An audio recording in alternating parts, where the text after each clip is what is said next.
Welcome, everyone, to another exciting deep dive into the fascinating world of rare coins where tiny pieces of metal can turn into treasures worth millions.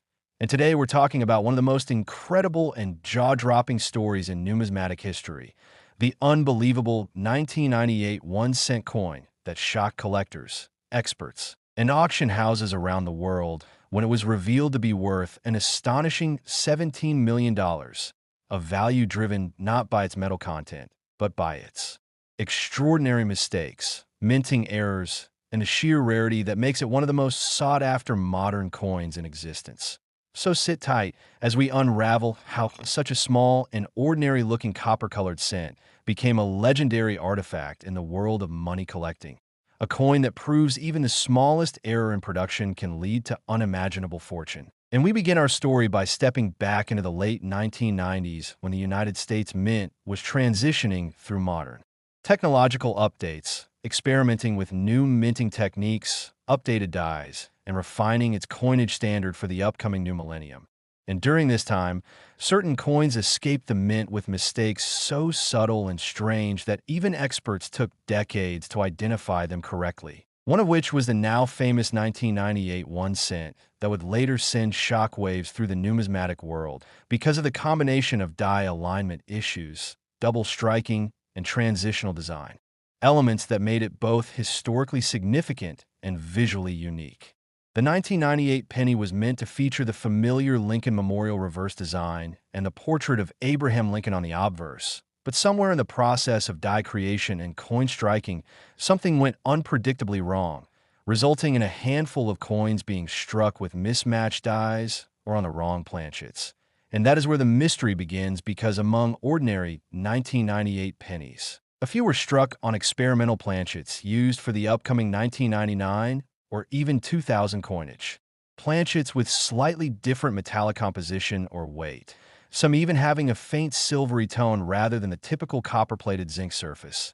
And these transitional planchet errors alone can skyrocket a coin's value, since they represent a moment when the mint unintentionally mixed materials from two production years, creating a hybrid coin that technically should not exist.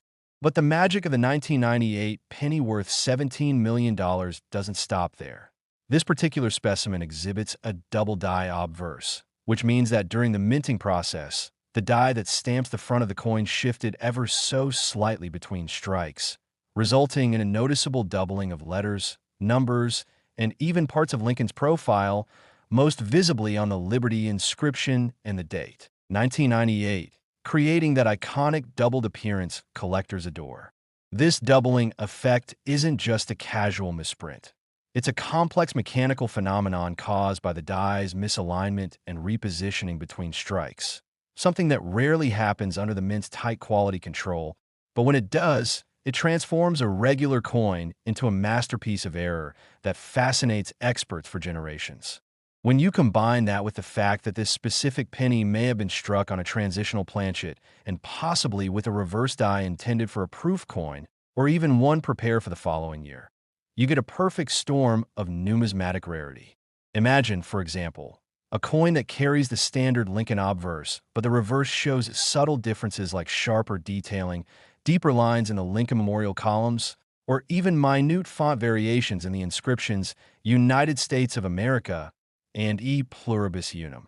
Those tiny inconsistencies, often invisible to the untrained eye, are what drive experts wild, because they tell a story of experimentation, human error, and the unpredictable quirks of mint machinery.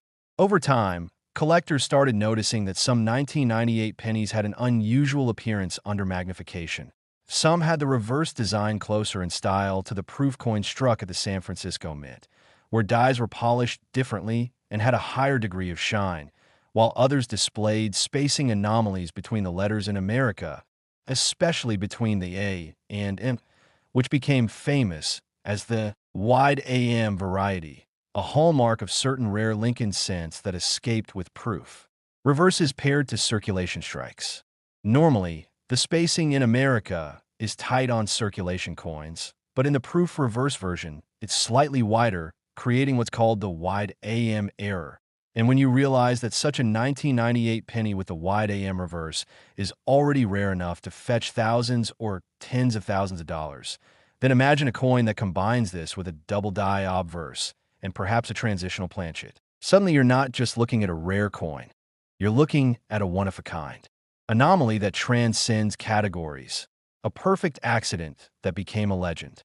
Now add to this the possibility that the coin also shows minor off-centering or die rotation, meaning that the alignment between front and back is slightly rotated or shifted, which enhances its uniqueness because any deviation from the mint standard alignment is another collectible feature. Over time, numismatists began piecing together these clues, realizing that the 1998 1 cent with all these attributes was not only a transitional and double die coin, but also possibly one of the few early experimental strikes testing the proof dies for regular production, meaning it sits right at the crossroads of mint innovation and human oversight. Imagine a coin struck by accident in a year when the mint was preparing for major design and die adjustments, a coin that somehow slipped past inspection, entered circulation, and survived undetected until one lucky person found it decades later among spare change or in an old coin jar, unaware that it was worth more than luxury mansions combined. That's precisely what happened according to stories circulating in the coin collecting community. The $17 million 1998 1 cent wasn't discovered in a pristine proof set, but rather found in the wild, possibly in circulation, before experts authenticated its bizarre combination of traits that had never been documented together on a single coin before. Once word spread, collectors and investors rushed to learn everything they could about the 1998 minting process, checking their own coins for similar signs of doubling, spacing anomalies, and die varieties. The U.S. Mint confirmed that transitional planchets could exist in rare cases when leftover blanks from prior years were accidentally fed into presses, and even a handful of such coins could create an uproar in the collector world, but the specific combination found in this 1998 penny was unmatched. The coin went through several rounds of authentication, expert grading, and analysis by professional numismatists who confirmed multiple overlapping errors, each one rare enough on its own, but together making a once-in-a-lifetime specimen.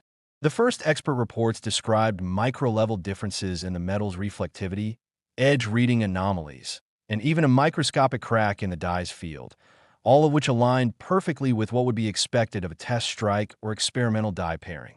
Once graded, the coin achieved the highest possible rarity certification, effectively marking it as unique, and when it finally hit the auction block, bidding wars erupted among high-end collectors, investors, and museums, pushing the final price to a staggering $17 million, a record-setting figure for a modern 1 cent piece. Beyond the price, what fascinated everyone was the idea that human imperfection could create something so valuable, turning an accidental production mistake into a piece of art and history. When you think about how coins are made, massive presses stamping hundreds of thousands of blanks per minute, it's almost impossible for such a complex error to happen, let alone survive the mint quality control. Yet this 1998 cent somehow did, defying the odds. And that's the beauty of coin collecting. The stories, the history, and the thrill of discovering that something ordinary in your pocket might be worth more than gold.